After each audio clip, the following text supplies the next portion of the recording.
તો આપણે conductor series જે આપણી ચાલુ છે એમાં આજે ભાગ 3 એટલે કે આપણે આગળ 2 ભાગ જોઈ લીધા, એમાં 10 ને 10 20 દાખલા આપણા થઈ ગયા ગણિત અને રીઝનિંગના.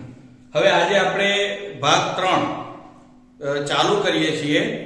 તો જે કોઈ વ્યક્તિ આપણો આ વિડીયો પહેલો જોતો હોય તો એ આગળના 2 ભાગ જોઈ લેજો, કારણ કે ધીમે ધીમે આપણે એક કંડક્ટરમાં જે વસ્તુ પૂછાવાની છે એનું એક લેવલ સ્તર કમ્પ્લીટ કરીશું. એટલે ધીમે ધીમે જેવું પૂછાય છે એવું જ આપણે ભણીશું.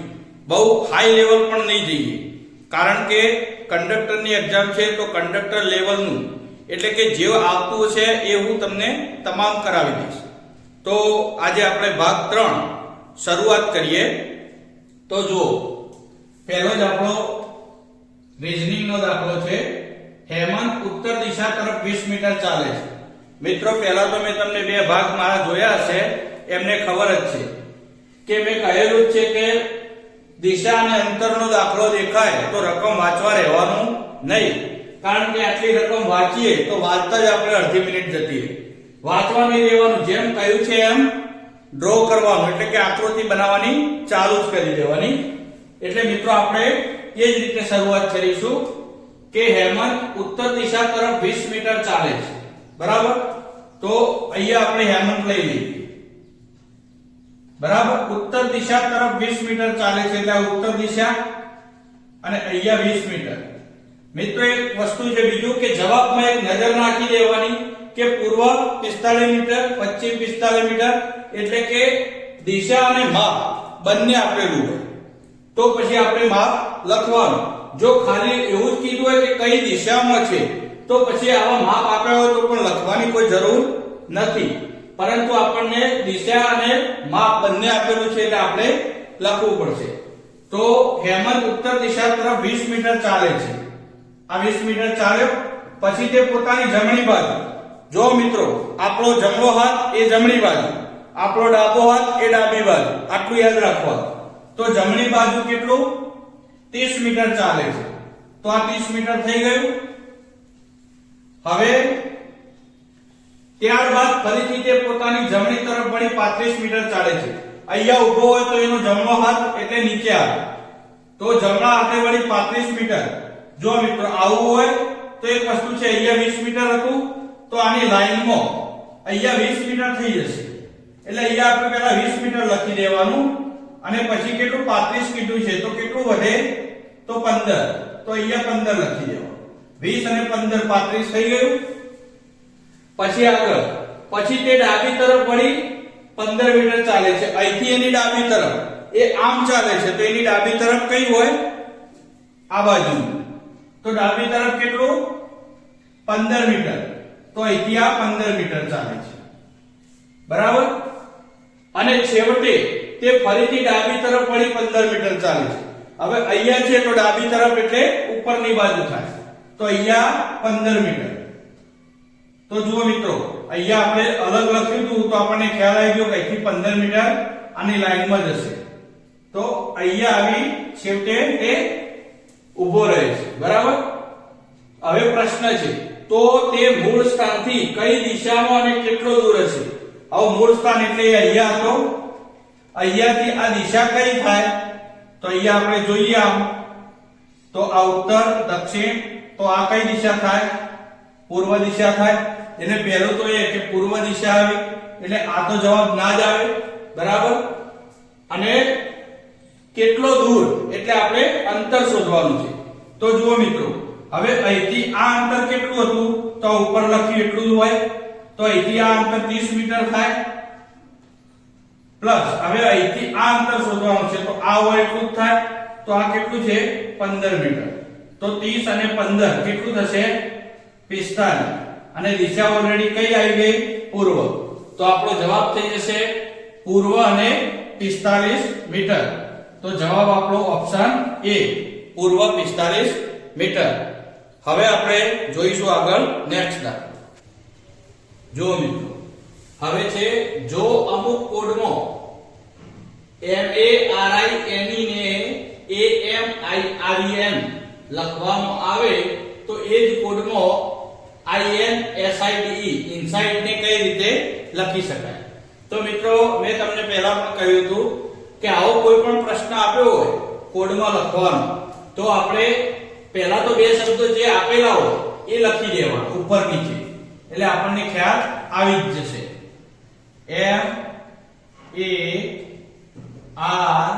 MARINE. હવે અહીંયા લખીએ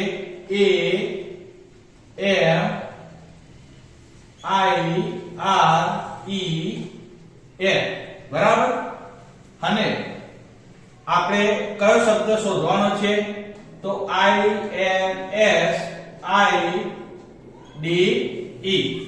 તો મિત્રો જુઓ આ બંનેમાં કઈ રીતે ફેરફાર થયો છે તો આપણને દેખાય છે કે આ A બીજા નંબરમાં હતો એ અહીંયા I M પહેલા નંબરમાં હતો એ બીજા નંબરમાં જતો રહ્યો.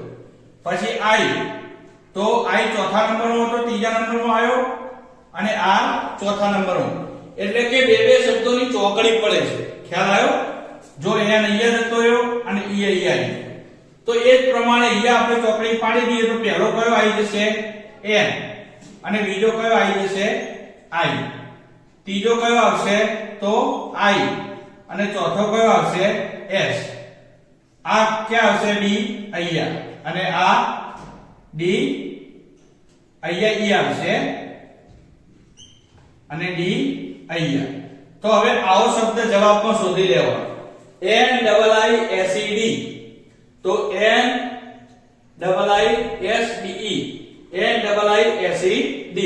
આ રહ્યો આપણો શબ્દ. તો આપણો જવાબ થઈ જશે ઓપ્શન બી. તો મિત્રો આવો શબ્દ આપેલો હોય તો પહેલા બે શબ્દો આવા અહીંયા લખી દેવાના, એમાં કઈ રીતે ફેરફાર થયો છે એ આપણે ચેક કરી લેવાનું અને પછી એ જ પ્રમાણે આ શબ્દનું પરિવર્તન કરી દેવાનું, એટલે તરત આપણો જવાબ મળી જશે. તો મિત્રો હવે જોઈએ આપણે આગળ નેક્સ્ટ દાખલો. જો મિત્રો આ છે આપણો ત્રીજો દાખલો નંબર સિરીઝનો. હવે નંબર સિરીઝ આપેલી હોય તો આપણને અહીંયા ના ફાવે તો નીચે લખી દેવાની 15 24 35 48 અને 63. હવે મિત્રો આપણે અહીંયા જોવાનું કે આ આના કરતા ડબલ છે તો કે ડબલ નથી, આ આના કરતા ડબલ નથી તો સમજી લેવાનું કે ગુણાકાર નહીં કરતો હોય. બીજી વસ્તુ કે આપણને વર્ગ કે ઘન જેવું આમાં કઈ દેખાતું નથી, તો કશું ના દેખાય તો મિત્રો તરત સસ્તો અને સરળ રસ્તો તફાવત કાઢવાનો, એટલે આપણને ખ્યાલ આવી જ જાય. તો 15 થી 24 કેટલા હોય?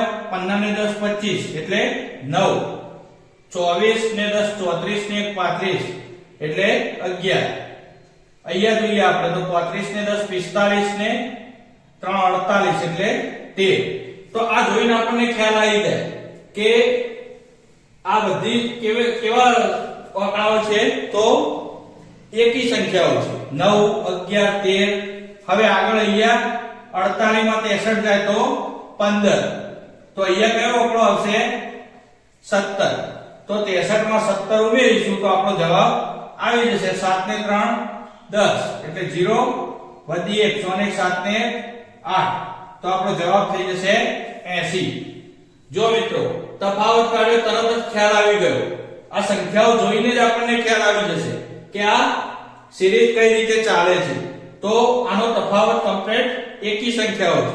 તો લાઈન બસ 9 11 13 15 અને 17. તો છેલ્લી 17 આવી તો 63 માં 17 ઉમેરીએ તો કેટલા થઈ જાય 80. એટલે આપણો જવાબ થઈ જશે ઓપ્શન ડી 80. હવે આપણે જોઈએ આગળ નેક્સ્ટ દાખલો.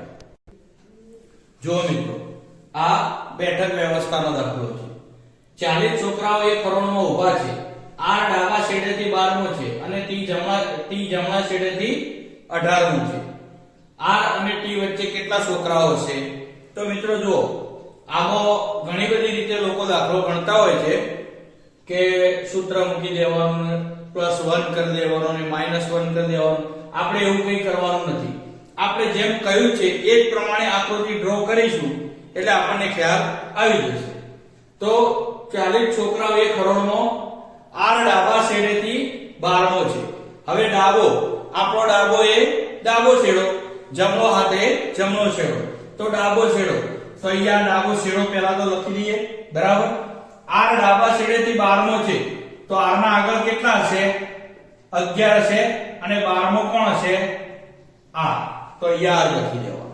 r ડાબા છેડેથી 12મો છે, થઈ ગયો r. અને t જમણા છેડેથી 18મો છે. ચલો અહીંયા આપણે જમણો છેડો કરી દઈએ, અને t જમણા છેડેથી 18મો, એટલે t ના આગળ કેટલા હશે? 17, અને 18મો કોણ હશે? t. ખ્યાલ આવી ગયો? r ડાબા છેડેથી 12મો અને t જમણા છેડેથી 18મો. થઈ ગયું કમ્પ્લીટ. હવે ટોટલ કેટલા છોકરાઓ હતા? 40. તો આ થયા કેટલા? તો 11 ને 1 12 ને 1 13 ને 17 30 30 થયા. આપણે કરવાના છે કેટલા? 40. તો વધ્યા ઘટ્યા ક્યાં હશે? અહીંયા. કારણ કે જો છેડા તો બંને પેક થઈ ગયા હતા, અહીંયા વચ્ચે તો કોઈ હોય નહીં, તો જગ્યા ક્યાં વધે? વચ્ચે. તો વચ્ચે 10 મૂકી દો એટલે ટોટલ તમારે 40 થઈ ગયા. હવે આ કાચની પેટી પેક કરી દો, એટલે સમજી લો આમાંથી કોઈ પણ પ્રશ્ન પૂછ્યો હોય આપણો જવાબ મળી જાય આપણને. એટલે આપણે આ જ રીતે કરીશું. તો શું પ્રશ્ન હતો કે r અને t વચ્ચે કેટલા છોકરાઓ છે? હવે આ આપણો r અને આ t વચ્ચે કેટલા છે? તો 10. તો આપણો જવાબ થઈ જશે ઓપ્શન A, 10. હવે આપણે આગળ જોઈશું નેક્સ્ટ દાખલો. જુઓ મિત્રો, હવે આ એક આકૃતિ આપેલી છે અને એમાં સંખ્યાઓ આપેલી છે. તો આપણે આ પ્રશ્નાર્થ ચિહ્ન એની જગ્યાએ કઈ સંખ્યા આવશે એ શોધવાની છે. તો અહીંયા આંકડાઓ જે આપેલા છે, તો એ કઈ રીતે એની સિચ્યુએશન હોઈ શકે, કઈ રીતે આંકડો બનેલો છે. દાખલા તરીકે અહીંયા 7 છે, અહીંયા 3 છે, બરાબર. અહીંયા 2 છે, અહીંયા 42 છે. તો આપણે નક્કી કરવાનું કે આ આંકડામાંથી આ આંકડા આયા કઈ રીતે, બરાબર. તો આપણે જોતા જ આપણને ખ્યાલ આવી જાય કે જુઓ અહીંયા 3 છે, તો 3 ગુણ્યા 7 કરીએ તો 7 તરી 21, 21 દુ અહીંયા ગુણ્યા 7 થઈ ગયા, એટલે 7 તરી 21, અહીંયા ગુણ્યા 2 થઈ ગયા, 21 દુ 42. તો અહીંયા આપણો મળી ગયો 42. એટલે કે 3 ગુણ્યા 7 ગુણ્યા 2 બરાબર 42. આ રીતે થયું. તો આમાં પણ એ રીતે છે, એ ચેક કરવાનું. 7 તરી 21, 21 ચોક 84. તો 7 ગુણ્યા 3 ગુણ્યા 4 એટલે 7 તરી 21, 21 ચોક 84.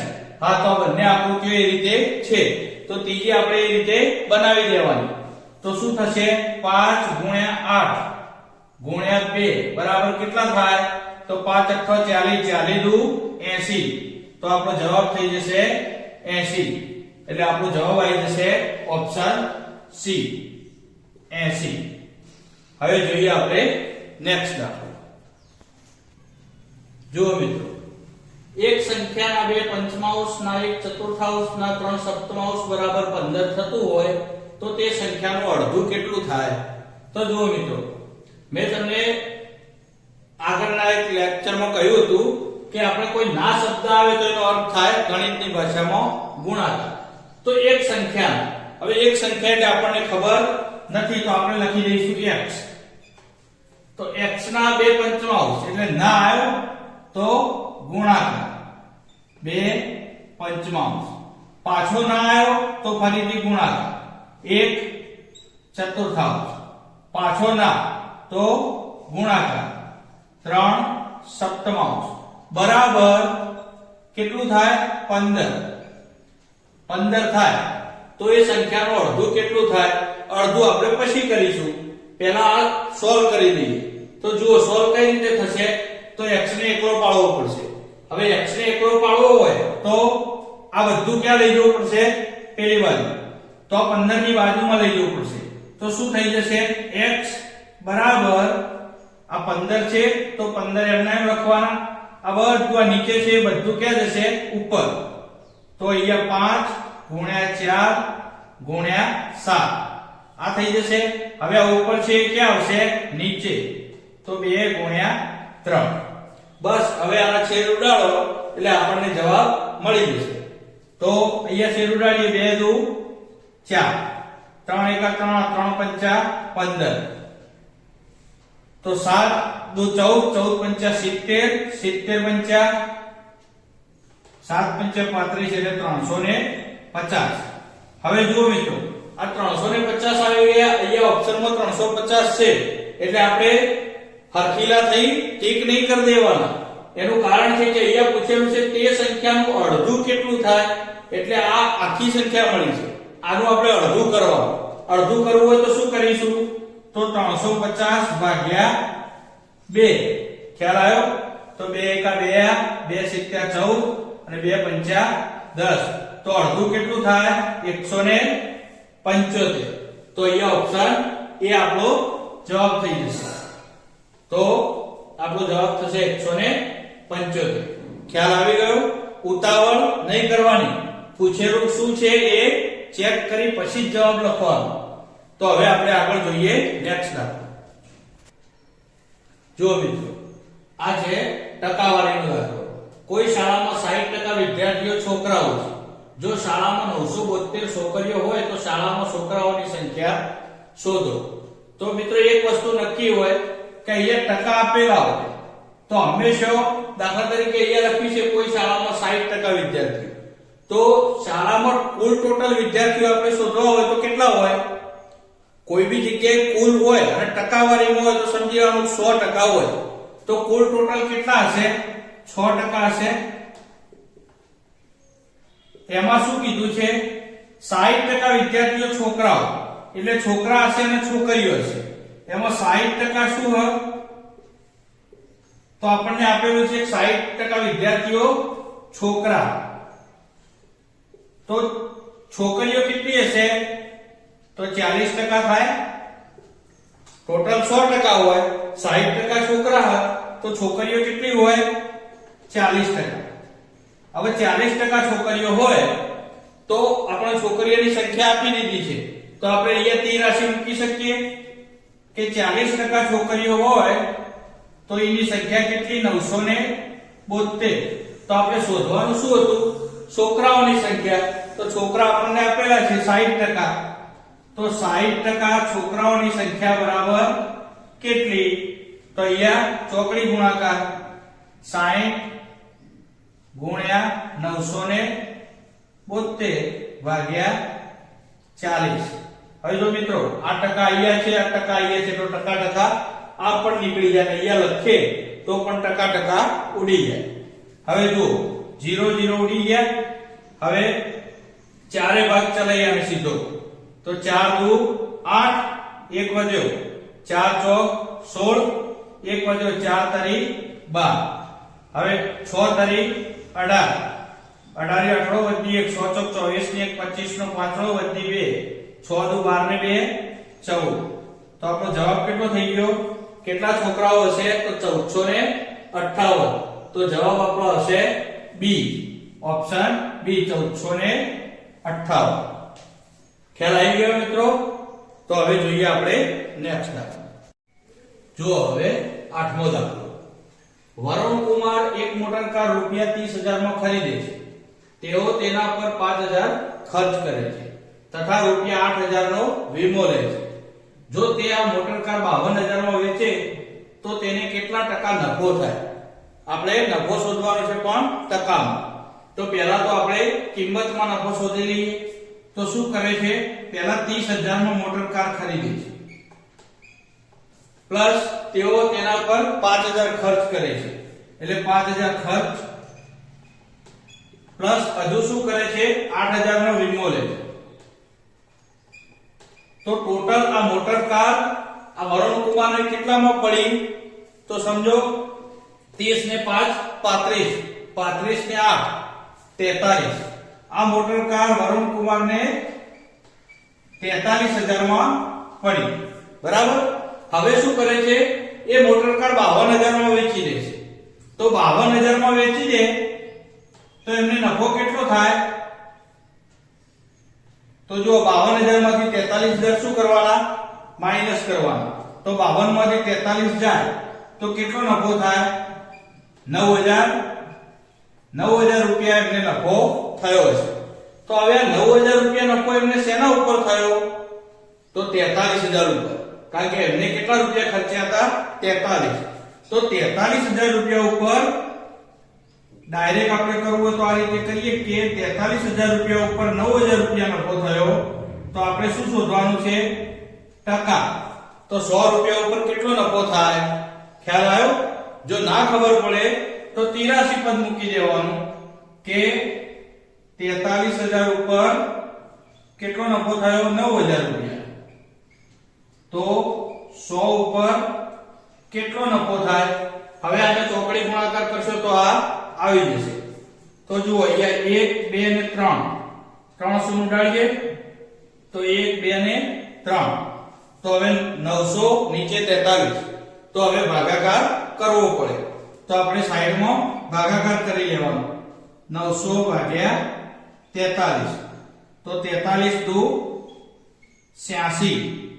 જો મિત્રો આ ભાગાકાર ગુણાકાર સરવાળા બાદબાકી આ તો આપણને આવડવું જ જોઈએ.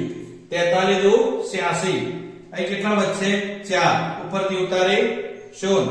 જો 43 છે અહીંયા 40 છે ભાગ ના ચાલે ની 0 આવશે. હવે બીજી 0 તો અહીંયા છે નહીં પણ હું ઉતારું તો અહીંયા શું આવી જશે પોઈન્ટ. હવે 43 નીચે 400 છે એટલે એટલી તો ખબર પડે કે 43 430 થતા હશે. તો અહીંયા 9 ભાગ ચાલશે. તો આપણે એવું હોય તો 43 ગુણ્યા 9 કરી દેવાનું. 9 કરી 27 નો સાતડો વધી 2 9 ચોક 36 2 38. તો 43 9 387 387. તો અહીંયા વચ્ચે 13 100 બીજી ઉતારી. તો હવે 43 નો ભાગ ચલાવો 130 લાવવાનો. તો 4 તરી 12 ત્રણે ભાગ ચાલશે. તો અહીંયા આપણે કરીએ 43 તરી તો 3 તરી 9 3 ચોક 12 એટલે 129. તો 43 તરી 129. હવે એક વધ્યો એટલે પાછળ 0 આવશે. તો આ આપણો આંકડો આવી ગયો. કેટલો નફો થયો છે તો અહીંયા જવાબ આવી જાય 20.93%. કેટલો 20.93%. તો આપણો ઓપ્શન થઈ જશે ડી. જવાબ આવી જશે આપણો ડી 20.93%. ખ્યાલ આવી ગયો મિત્રો? કશું કરવાનું ન હતું, ખાલી આ ટકાવારી જે ગણતરી હતી એ થોડી 43 એ ભાગ ચલાવવાનો હતો એ તમને થોડી અઘરી પડે, બાકી તો દાખલામાં કઈ હતું નહીં. તો મિત્રો હવે જોઈએ આપણે નેક્સ્ટ દાખલો. જુઓ મિત્રો દાખલા નંબર 9. સુરેન્દ્રભાઈએ સાદા વ્યાજે મૂકેલ રકમ 2 વર્ષમાં 6000 અને 4 વર્ષમાં 7200 થતી હોય તો મૂળ રકમ જણાવો. હવે મિત્રો એટલું તો નક્કી છે કે 2 વર્ષમાં 6000 થાય છે બરાબર, અને 4 વર્ષમાં 7200 થાય છે. તો જ્યારે મૂકીએ છે ત્યારે આના કરતા રકમ કેવી હશે? ઓછી હશે. આવો આપણને ખ્યાલ આવી જવો જોઈએ. જો મિત્રો એક વસ્તુ નક્કી છે કે કોઈ પણ પ્રકરણ હશે, કોઈ પણ દાખલો હશે, જેટલો તમે સમજણથી કરશો એટલો તમને વધારે ખ્યાલ આવશે. તમે કોઈ શોર્ટકટ કે શોર્ટ સૂત્ર આવો વાપરવા માટે પ્રયત્ન કરશો તો દાખલો નહીં થાય એવું નહીં કહેતો, પરંતુ આ સૂત્રો કે શોર્ટકટ કીઓ જ્યારે એક્ઝામ આપવા બેસો છો ત્યારે યાદ આવતી નથી. એટલે મિત્રો જો આપણને એની સરળ ભાષાથી આપણને એની રીત આવડતી હશે અને દાખલો કમ્પ્લીટ આવડતો હશે તો આવડી ગયા પછી આ નથી કહેવત કે પેલું સાયકલ જેવું છે કે સાયકલ જ્યારે તમે નવા નવી શીખતા હોય અને જો તમારું ધ્યાન ક્યાં હોય તો એકદમ સ્ટીયરિંગ ઉપર હોય, તમે સ્ટીયરિંગ આગળ જોવા જાઓ તો પેન્ડલ મારવાનું ભૂલી જાઓ અને પેન્ડલ મારવા જાઓ તો સ્ટીયરિંગ મુકાઈ જાય બરાબર. ઘણી બધી તકલીફો પડતી હોય, ક્યાંક પડીએ જાઓ બરાબર. એમ આ રીતે જો જ્યારે ગણિતની શરૂઆત જ કરી છે એમને તો વ્યવસ્થિત સ્ટેપ બાય સ્ટેપ પહેલા તો શીખવું જોઈએ. શીખી ગયા પછી જેમ સાયકલ આવડી ગયા પછી તમે ડાફેરો મારી જાઓ અને ચલાવી જાઓ તો પણ ચાલી જાય છે. એ જ રીતે તમને જ્યારે કમ્પ્લીટ આવડી જશે પછી તમે ગમે તે રીતે એની શોર્ટકટ કી વાપરી શકશો અને એને મોઢે પણ કરી શકશો. એટલે પહેલા તો હું તમને એ રીતે જ ભણાવું છું કે તમને જેટલું આવડતું હોય એટલું આમાં તમારે ઉપયોગ કરી અને એને દાખલો ગણવાનો. એટલે જ હું તમને બધી રીતો એકદમ શોર્ટ નથી કરાવતો, જ્યાં લાગે ત્યાં જ તમને કહું છું કે આ રીતે કરાય. બરાબર, એકદમ શોર્ટ રીતથી ગણાવો તો તમને કશી ખબર પડે નહીં. એટલે જુઓ, આવું જોઈ આપણને એટલો તો ખ્યાલ આવે કે રકમ આના કરતા નાની હશે. કદાચ પેપરમાં જો 4 ઓપ્શનમાંથી 2 ઓપ્શન એનાથી મોટી રકમ આપી દીધી હોય તો તમારા સીધા નીકળી જાય. બરાબર, તો જુઓ 2 વર્ષમાં કેટલી થાય રકમ? 6000. તો 2 વર્ષમાં આપણે અહીંયા લખીએ 2 વર્ષમાં રકમ કેટલી થાય? 6000. અને 4 વર્ષમાં, તો 4 વર્ષમાં રકમ કેટલી થાય? તો 7200. તો મિત્રો જુઓ, અહીંયા આપણને શબ્દ આપ્યો છે સાદા વ્યાજ. હવે સાદું વ્યાજ એટલે આપણને એ તો ખબર જ છે કે દર વર્ષે વ્યાજ કેવું હોય? સમાન વ્યાજ હોય. તો જુઓ, 2 વર્ષમાં 6000 અને 4 વર્ષમાં 7200. તો આનો તફાવત કેટલો થાય? 6000 અને 7200, તો 1200 રૂપિયાનો તફાવત થાય. એ રીતે વર્ષનો તફાવત, તો આ બાજુ વર્ષ કેટલા થયા? તો 2 વર્ષ હતા અને બીજા 2 થયા એટલે 4, ચોથું વર્ષ થયું. બરાબર, તો અહીંયા તફાવત થશે 2 વર્ષનો. જો 2 વર્ષમાં કેટલું વ્યાજ મળ્યું છે એમને?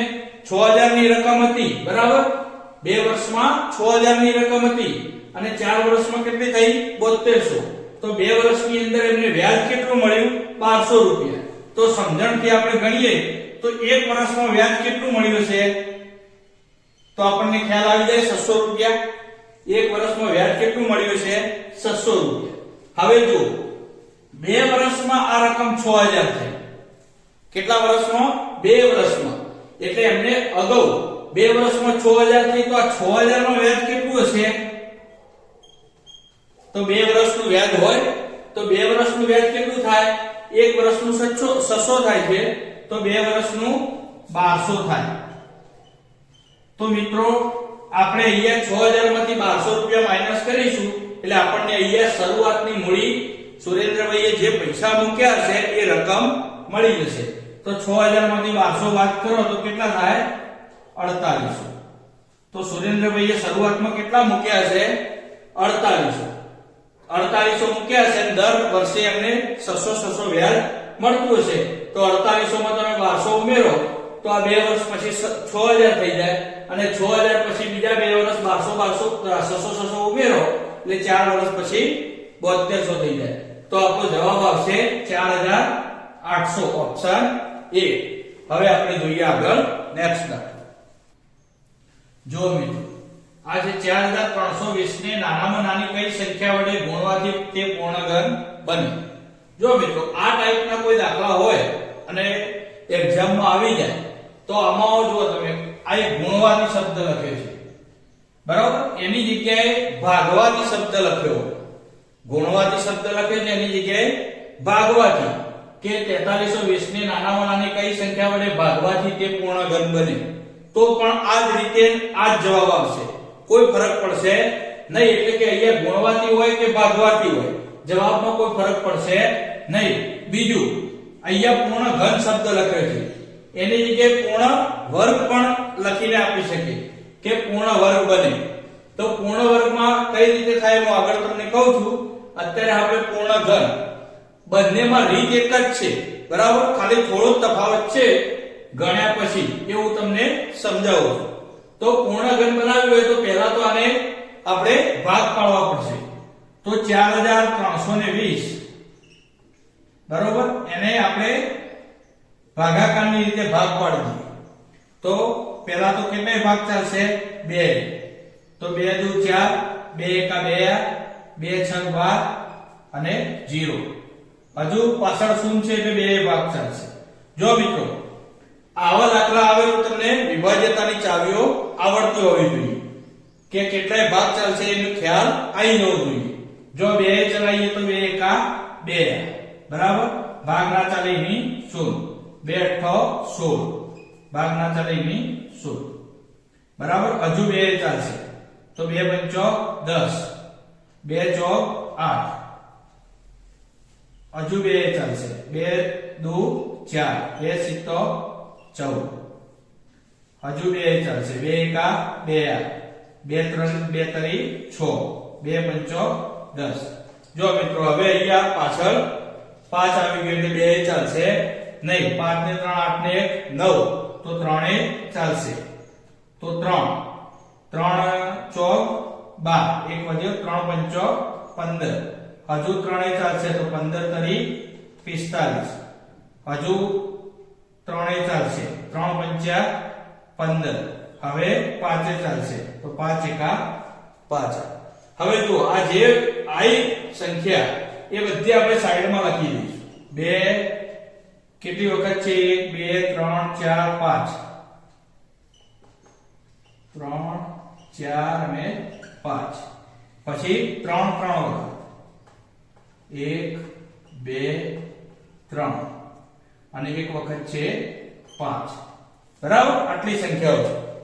જો મિત્રો હવે સમજી લેજો, એક જ દાખલો સમજશો એટલે તમારે ક્યારેય તકલીફ આમાં નહીં પડે.